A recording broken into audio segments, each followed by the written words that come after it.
잠깐, 이거 진짜 큰일 났는데? 여기는 일본 도쿄의 어느 사무실. 한 여성을 비롯한 여러 명의 사람들이 사무실 안에서 회의를 진행하고 있습니다. 하지만 지진으로 인해 갑자기 사무실 내부가 흔들리자 사람들은 잠깐 당황하지만 이내 흔들림이 잦아들자 다시 침착하게 회의를 이어나가는데요. 그렇게 회의가 끝난 직후 회의실에서 나온 여성은 아까 겪었던 지진의 정체를 확인하자마자 충격에 휩싸이기 시작합니다. 대체 그녀가 어떤 걸 발견한 건지 함께 알아보러 가실까요? 잠깐, 1초 만에 누를 수 있는 좋아요 버튼만 눌러주시면 영상 제작에 큰 힘이 됩니다. 안녕하세요. 저는 도쿄대학교 지진연구소에서 교수로 일하고 있는 아키라 유코예요. 이제 40대 초반이 되었네요. 최근 일본에서 일어난 미야자키현 지진과 난카이 대지진의 위험, 그리고 후지산 폭발 가능성, 한국과의 연관성에 대해 너무나 걱정이 돼서 이렇게 제 생각을 나누고 싶어 글을 쓰게 되었어요. 먼저 미야자키현 지진에 대해 말씀드릴게요. 지난 8월 8일 규슈 미야자키현 앞바다에서 규모 7.1의 강진이 발생했어요. 그날 저는 외부에 나와서 미팅을 진행하고 있었는데 갑자기 책상이 흔들거리는 게 느껴지기 시작했어요. 아시다시피 일본에서는 지진이 워낙 자주 일어나서 일상적인 작은 지진인 줄 알았는데 알고 보니 진앙지가 도쿄에서 엄청나게 멀리 떨어진 규슈였더라고요. 그 먼 곳에서 발생한 지진이 도쿄에서까지 느껴졌다는 사실이 정말 무서웠습니다. 처음에 기상청은 규모 6.9라고 발표했다가 나중에 7.1로 수정했는데 갑작스럽게 이런 식으로 규모를 상향 조정했다는 사실이 저를 정말 불안하게 만들었어요. 지진의 규모를 정확히 측정하는 것은 저희 분야에서 정말 중요한 일인데 이렇게 오차가 크다는 건 뭔가 특별한 일이 있었다는 뜻이거든요. 게다가 이 지진의 특성이 너무나 특이했어요. 조사 결과 광범위한 지역에서 지진이 감지되면서도 특정 지역에서는 무려 8.0에 가까운 강도의 진동이 관측됐거든요. 연구실에 도착한 저는 데이터를 분석하면서 정말 놀랄 수밖에 없었습니다. 지진파가 마치 파도처럼 지형 전체를 출렁이게 만들었더라고요. 이런 현상은 대규모 지진의 전조일 수 있어요. 보통 지진파는 일정한 패턴을 가지고 퍼져나가는데 이번에는 마치 여러 개의 지진이 동시에 일어난 것처럼 복잡한 양상을 보였더군요. 이런 걸 복합지진이라고 하는데 이런 경우에는 대규모 지진의 전조일 가능성이 높습니다. 더 충격적인 건 이번 지진 후에 여진이 거의 없었다는 거예요. 보통 이 정도 규모의 지진이면 수많은 여진이 뒤따르는 게 정상인데 말이죠. 지진 발생 후 거의 일주일 동안 저희 팀은 밤낮 없이 데이터를 분석했어요. 하지만 예상과 달리 큰 여진은 거의 없더군요. 이런 특이한 패턴 때문에 더 큰 지진의 전조가 아닐까 하는 두려움이 저를 삼켰습니다. 특히나 이 지진 이후 일본 기상청이 난카이 해구 지진 임시 정보를 발령했단 말이죠. 사실 이건 정말 전례 없는 일이에요. 제가 연구원 생활을 시작한 이후로 이런 경보가 발령된 적이 없었거든요. 그때 되니 진심으로 현 상황이 얼마나 심각한 상황인지 다시 깨닫게 되더군요. 그런데 이런 위험한 상황 속에서 SNS에 한글을 접하고 착잡하다는 생각이 들었어요. 한국의 광복절인 8월 15일이 다가오면서 SNS에서 한국과 관련된 글들을 보게 됐거든요. 일제강점기 시절 일본이 한국에 저지른 끔찍한 만행들에 대한 이야기들이었어요. 심지어 어떤 사람들은 지금 일본이 겪고 있는 자연재해가 그때의 만행에 대한 천벌이라고까지 하더라고요. 물론 저는 개인적으로는 일제강점기와 지진은 전혀 관련 없다고 생각합니다. 자연적으로 발생하는 현상일 뿐이니까요. 하지만 얼마 전 유튜브에서 일본이 한국에 저지른 만행에 대한 영상을 본 이후로는 한국에 대한 일본의 태도가 또 다르게 보이긴 하더군요. 그 영상에서 본 것들이 아직도 머릿속에 생생하게 남아있거든요. 어딘가에서 얼핏 들은 적이 있긴 하지만 일본이 한국인들에게 얼마나 잔인한 짓을 했는지 영상을 통해 눈으로 보고 나니 정말 충격이더라고요. 과학자로서 객관적이고 이성적이어야 한다는 걸 알지만 그래도 이건 결코 무시할 수 없는 역사적 사실이잖아요. 일본이 한국에 어떤 짓을 저질렀는지 알고 있기 때문에 과학을 다루는 사람임에도 불구하고 굉장히 찜찜하다는 생각이 들더군요. 그리고 지금 이 상황을 보면서 과거와 현재가 묘하게 겹쳐 보였어요. 왜냐고요? 과거에 일본 정부가 한국에 저지른 만행을 여전히 속 시원하게 인정하지 않는 태도와 지금 지진과 화산의 위험성을 제대로 인정하지 않고 방관하는 태도가 너무 비슷해 보였거든요. 그래서 정말 마음이 불편하더군요. 일본 국민들의 목숨을 위협하는 이 위험한 상황을 정부가 제대로 인정하지 않고 있다는 점에서 과거나 지금이나 정부의 태도가 별로 달라지지 않은 것 같아 정말 안타까울 따름입니다. 일본 정부가 구체적으로 어떤 태도를 보여주고 있는지는 제가 뒷부분에 좀 더 자세히 말씀드릴게요. 사실 제가 SNS를 보면서 신경 쓰였던 또 다른 글이 있었어요. 그 글은 한국의 타너스님이라는 분의 예언에 관한 글이었는데 여러분들께 꼭 말씀드리고 싶네요. 왜냐하면 타너스님이 일본의 미래에 대해 꽤 충격적인 예언을 남기셨거든요. 우선 그 예언에 따르면 미래의 일본 열도의 상당 부분이 바다에 잠길 거라고 하더군요.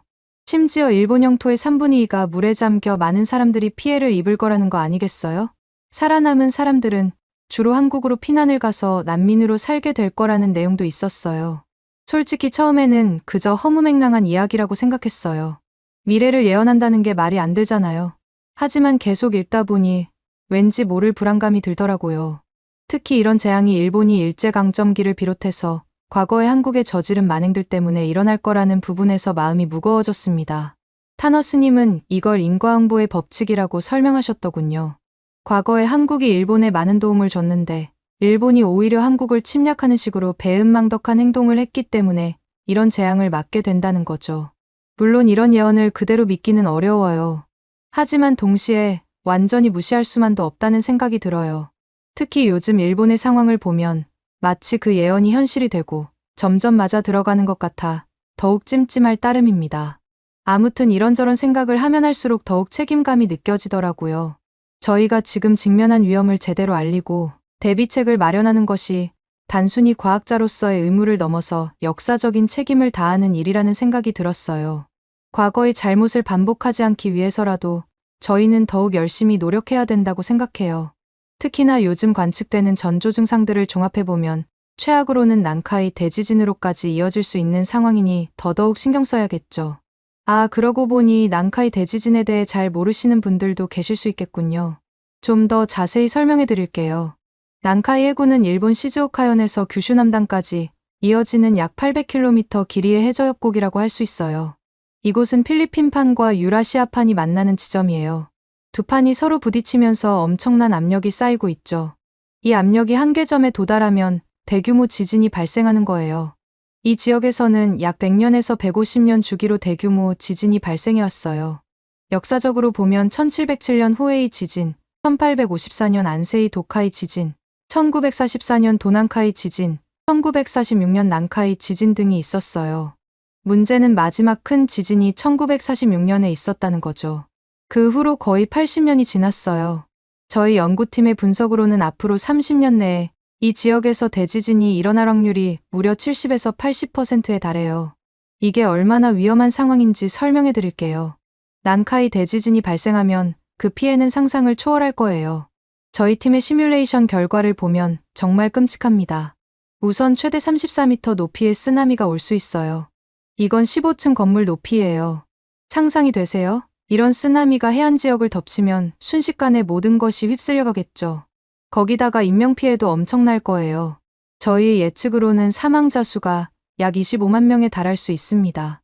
이게 정말 끔찍한 숫자인 게 히로시마와 나가사키의 원폭이 떨어졌을 때의 사망자 수를 훨씬 뛰어넘는 숫자거든요.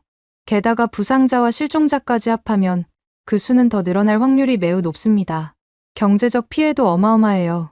저희 팀의 추산으로는 약 220조엔에 이를 수 있어요. 이 정도면 일본 국내 총생산의 거의 절반에 해당하는 금액이라니까요. 건물과 인프라의 파괴, 산업활동의 중단, 복구 비용 등을 모두 고려하면 이 정도 피해가 예상돼요. 이런 수준의 경제적 손실을 입는다면 일본 경제는 말 그대로 마비될 수도 있습니다. 그런데 이런 심각한 상황에서 정부가 보이는 태도가 정말 답답하답니다. 얼마 전 방제 관련 정부회의에 참석했는데 저희가 제시한 데이터를 거의 무시하더라고요. 오히려 경제에 미칠 영향을 고려해야 한다며 정보 공개를 꺼리는 모습을 보였어요. 국민의 안전보다 경제를 우선시한다니 정말 믿을 수 없었죠. 회의가 끝나고 한 고위공무원과 이야기를 나눴는데 그분이 하는 말이 유코 씨, 이런 정보가 공개되면 부동산 가치가 폭락하고 관광객이 줄어들 거예요. 그럼 저희 경제가 감당할 수 있을까요? 라고 하더라고요. 그 순간 정말 화가 났어요. 경제적 손실을 걱정하느라 수많은 생명을 위험에 빠뜨리는 게 말이 되나요? 그뿐만 아니라 후지산 폭발 가능성에 대해서도 정말 걱정이 돼요. 후지산은 일본의 상징이자 자랑이지만 동시에 가장 위험한 활화산 중 하나예요. 후지산은 300년 넘게 조용했지만 슬프게도 최근 들어 이상 징후가 계속 나타나고 있어요. 작년 여름 후지산 근처에서 일어난 등산객 사망 사건 혹시 아시나요? 당시 화산가스 중독으로 6명이 사망했는데 이건 분명 후지산의 활동이 활발해지고 있다는 신호예요. 화산가스 방출량이 증가했다는 건 지하의 마그마 활동이 활발해지고 있다는 뜻이거든요. 특히 후지산 주변의 후지 고코호수의 수위가 급격히 낮아지고 있다는 최근 보고가 정말 신박해요. 이는 지하에서 마그마의 움직임이 활발해지고 있다는 증거일 수 있습니다. 마그마가 상승하면서 지반을 들어올리고 그 결과 호수에 물이 빠져나가는 현상이 일어날 수 있거든요. 게다가 후지산 중턱에서 관측된 수증기 분출도 정말 걱정되는 부분이에요. 수증기 분출은 종종 화산 폭발의 전조 현상으로 나타나요. 지하의 뜨거운 마그마가 지하수를 데워 수증기를 만들어내는 거죠. 이런 현상이 계속되면 결국 큰 폭발로 이어질 수 있어요. 만약 후지산이 폭발한다면 그 피해는 상상을 초월할 겁니다. 도쿄를 비롯한 수도권 전체가 화산재로 뒤덮일 수 있으니까요. 화산재가 단순히 지저분하다고 위험한 게 아니랍니다. 호흡기 질환을 일으키고 전자기기를 망가뜨리고 항공기 운항을 중단시킬 수 있거든요. 용암류로 인한 피해도 엄청날 거예요. 후지산 주변 지역이 완전히 파괴될 테니까요. 하지만 이건 직접적인 피해만 계산한 거예요. 장기적인 경제활동 중단, 관광산업 붕괴 등을 고려하면 실제 피해는 이보다 훨씬 크겠죠. 그런데 이런 위험 신호들에 대해 경고를 해도 정부는 계속 무시하고 있습니다. 아직 확실한 증거가 없다며 대비책 마련을 미루고 있죠. 하지만 화산 폭발은 한번 일어나면 돌이킬 수 없는 재앙이 될 수 있어요. 미리 대비하지 않으면 너무 늦을 수 있다는 걸 왜 모르는 걸까요? 얼마 전 후지산 주변 지역의 방제 계획을 검토하는 회의에 참석했는데 정말 실망스러웠어요. 대피소 확충, 긴급 수송로 확보, 화산재 처리 계획 등 기본적인 대책조차 제대로 마련되어 있지 않더라고요. 담당 공무원들의 태도도 안일해 보였어요. 아니, 후지산은 300년 동안 조용했으니 앞으로도 괜찮을 거예요 라는 말까지 들었다니까요. 제 귀를 의심할 수밖에 없었습니다. 반면 이런 상황에서 일본 국민들의 반응은 정말 심각하답니다. 특히 미야자키현 지진 이후 사람들의 불안감이 극에 달했거든요. 제가 며칠 전 동네 마트에 갔었는데 정말 놀랄 수밖에 없었어요. 마트 안은 그야말로 아수라장이더군요. 사람들이 생필품을 사재기하느라 정신없어 보였어요. 물, 통조림, 즉석식품은 물론이고 건전지, 휴대용 라디오, 손전등 같은 비상용품까지 순식간에 떨어지더라고요. 한 직원분께 물어보니 아침부터 이런 상황이 계속되고 있다는 거 아니겠어요? 생필품들이 들어오자마자 죄다 품절되는 바람에 본사에 추가 물량을 빠르게 요청했는데도 언제 들어올지는 미지수라고 하시더군요. 그뿐만 아니라 SNS에서는 상황이 더 심각해 보였어요. 생필품들이 다 떨어지는 것뿐만 아니라 ATM 기계에 현금이 다 떨어졌다는 이야기도 있더라고요. 아마 사람들이 현금을 미리 확보하려고 한꺼번에 뽑았기 때문이겠죠. 특히 제가 아까 말씀드렸던 난카이 해구 지진 임시정보가 발표된 지역의 상황은 정말 신박해요. 사람들이 대피소 위치를 미리 확인하고 비상 가방을 준비하느라 분주할 정도니까요. 이런 상황이다 보니 저도 일본 밖에 있는 제 지인들에게 지금은 일본으로 들어오는 걸 피하라고 조언하고 있어요. 실제로 관광업계에서도 이런 영향이 크게 나타나고 있더군요. 며칠 전 기사를 봤는데 그 기사에서 8월 예약의 절반 이상이 취소됐다는 소식을 봤거든요. 하긴 저 같아도 가족끼리 여행 왔다가 지진이나 화산이라도 겪으면 큰일 날 수 있으니 굳이 일본에 오지는 않을 것 같긴 해요. 일본 말고도 다른 갈 곳이 세상에 많으니까요. 이런 거 보면 많은 사람들이 정부와 다르게 위험을 감지하고 대비한다는 걸 알 수 있잖아요. 하지만 동시에 이런 과도한 불안과 공포가 사회에 미치는 부작용도 걱정돼요. 지나친 사재기로 물자들이 부족해지고 거기에 확인되지 않은 소문들까지 빠르게 퍼지면서 혼란이 가중될 수 있거든요. 이럴 때일수록 저희 같은 전문가들의 역할이 더욱 중요해졌다고 생각합니다.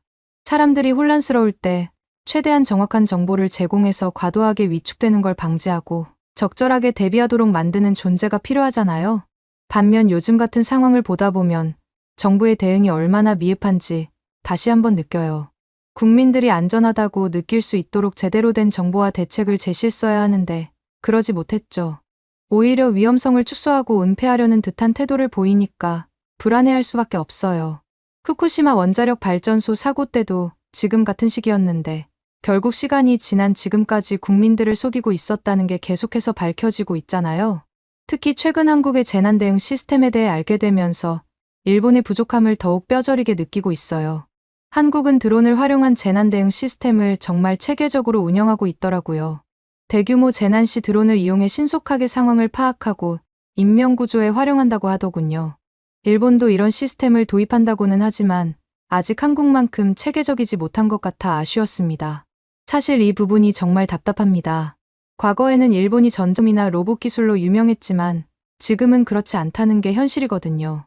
오히려 전자제품과 로봇 기술은 한국이 더 세계를 선도하고 있다고 볼 수 있죠. 그런데도 일본은 여전히 과거의 영광에 사로잡혀 있는 것 같아요. 정작 재난대응 같은 중요한 분야에서는 첨단 기술들을 제대로 활용하지 못하고 있거든요. 그 이유 중 하나가 너무 아날로그적인 방식에만 매달려 있기 때문이라고 생각해요. 21세기인데 아직도 팩스로 중요한 정보를 주고받고 있다니 믿기 힘드시죠? 이런 아날로그적 방식으로는 빠르게 변화하는 재난 상황에 제대로 대처하기 어려울 거예요. 특히나 지금은 한국이 세계 시장을 주도하고 있잖아요. 스마트폰, TV, 반도체 등 주요 전자제품 분야에서 한국 기업들이 압도적인 1위를 차지하고 있는 게 사실이죠. 일본 기업들은 이제 그 그림자에 가려져 있다고 해도 과언이 아니에요. 이걸 보면 우리가 과거의 영광에 너무 오래 취해 있었던 건 아닌가 하는 생각이 듭니다. 저는 사람의 목숨이 왔다 갔다 하는 재난 대응 기술 같은 중요한 분야에서 이런 격차가 벌어지고 있다는 게 정말 안타까워요.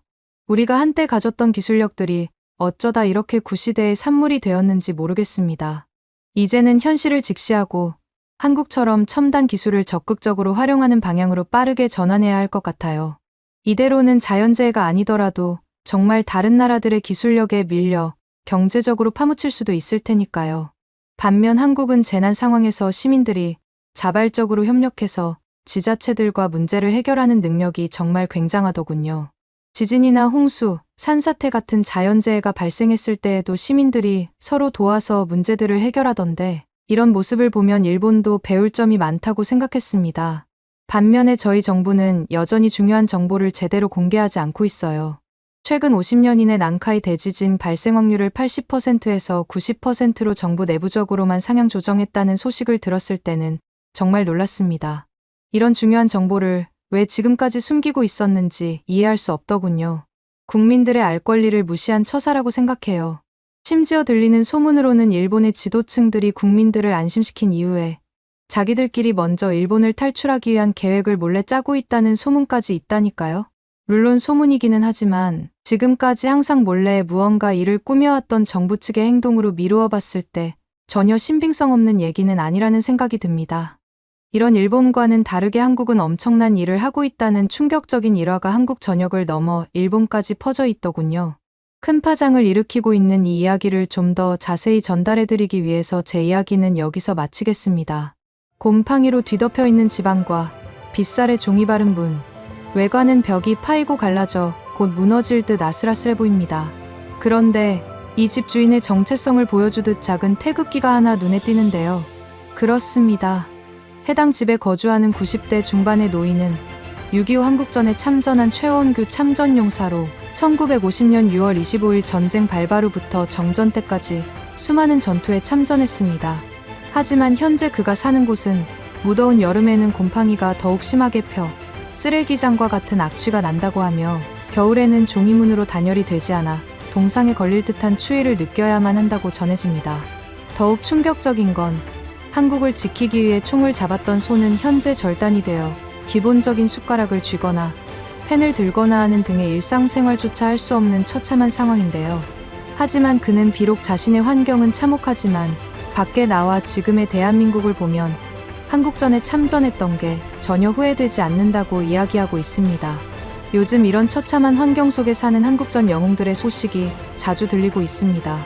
충격적인 사실은 지금 보이는 이 열악한 환경들 모두가 6.25 참전용사들의 실제 거주지이며 이런 심각한 상황을 국내의 한 기업이 알리며 즉각적인 지원을 하고 있는 것인데요. 인프레쉬, 이 기업은 앞서 언급한 최원규 참전용사를 가장 괴롭혔을 부분인 곰팡이 제거를 위해 벽지 및 장판 재시공 지원과 더불어 그의 일상생활을 위한 손가락 의수 지원을 결정했습니다. 뒤늦게나마 자신에게 보답하겠다고 찾아온 한국 기업을 향해 미소를 지은 참전용사의 모습은 많은 이들의 억장을 무너지게 했습니다. 또한 인프레쉬는 피부암에 걸렸으나 씻지조차 못하는 열악한 환경에 놓인 참전용사를 위해 화장실 개선을 지원하고 생활고를 겪는 참전용사에게 전자제품과 전기세 지원을 하였으며 참전국인 에티오피아를 비롯해 필리핀, 태국에 방문해서 의료, 물품, 금전 지원 등 그야말로 세계를 돌아다니며 지원하고 있습니다. 이에 수많은 외신들이 앞다투어 인프레쉬의 소식을 보도하고 있는데요. 한국의 정체성을 보여주는 기업, 한국은 우리를 잊지 않았다. 기적의 한국인들, 국가를 대신해 나선 기업의 행보에 세계는 열광하고 감사를 표현하고 있습니다. 그리고 지금 이들은 또 한 번의 기적을 전하고 역사를 알리기 위한 시작을 하고 있습니다. 인프레쉬는 최근 6.25 한국전쟁 당시 참전용사들의 간절한 염원이 담긴 서명 태극기 키링을 공개했습니다. 실제 해당 태극기는 경주 학도병들이 생사가 오가는 전쟁에 출정하기 전 의지를 새긴 것으로 조국을 위해 희생정신, 17세 붉은 피, 오직 조국에 등의 굳건한 다짐을 보여주고 있습니다. 그리고 인프레쉬는 정말 그대로의 태극기를 구현해냈습니다. 오랜 시간 장인의 손길을 거쳐 디테일한 서명을 구현한 이 키링은 세상에 하나뿐인 특별함과 더불어 역사를 알리고 있는 것인데요. 또한 차키, 휴대폰, 가방 등 많은 한국인들의 일상 속에서 함께 할 수 있기를 바라고 있습니다. 해당 상품은 수익금 일부가 6.25 참전용사 분들께 후원되며 기업명이 아닌 구매한 모든 한국인들의 이름으로 전달된다고 합니다. 많은 관심 부탁드리며 상품의 구매처는 고정 댓글에 남기겠습니다. 대한민국은 큰 발전을 이뤘지만 대한민국을 위해 목숨 바쳐 싸웠던 참전용사분들은 여전히 생활고 속에 고통스러운 삶을 살고 있습니다.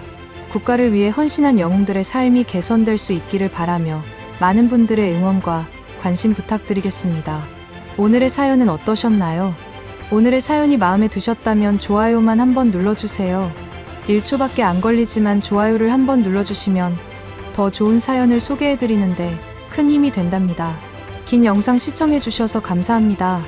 오늘도 행복한 하루 보내세요.